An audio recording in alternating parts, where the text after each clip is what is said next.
കൂടിക്കഴിഞ്ഞാൽ അയൽവാസിയായ പെണ്ണുങ്ങളെ ജീവനോടെ തിന്നുകയാണ്. 4 പെണ്ണുങ്ങൾ കൂടിക്കഴിഞ്ഞാൽ ജ്യേഷ്ഠന്റെ ഭാര്യയാകട്ടെ, അനുജന്റെ ഭാര്യയാകട്ടെ, അമ്മായി അമ്മയാകട്ടെ, പടച്ചവനെ ജീവനോടെ തിന്നുകയാണ്. എത്ര കയ്യിലെ തസ്ബീഹ് പിടിച്ചുകൊണ്ട് നടന്നിട്ടും കാര്യമില്ല, എത്ര സദഖ കൊടുത്തിട്ടും കാര്യമില്ല. പടച്ച റബ്ബിന്റെ മുന്നിൽ നിനക്ക് രക്ഷപ്പെടാൻ കഴിയുമെന്നില്ല.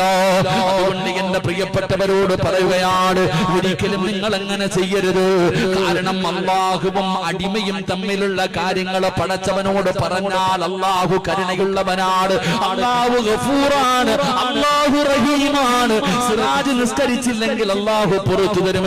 ഞാനെങ്ങാനും എന്തെങ്കിലും തെറ്റുകൾ ചെയ്താൽ അല്ലാഹുവേ പറ്റിപ്പോയി പുറത്തു തരണേ എന്ന് പറഞ്ഞാൽ അല്ലാഹു എനിക്ക് പുറത്തു തരും. പക്ഷേ ഈ സദസ്സിലിരിക്കുന്ന ആരെങ്കിലും നമ്മൾ തമ്മിൽ എന്തെങ്കിലും ഉണ്ടെങ്കിൽ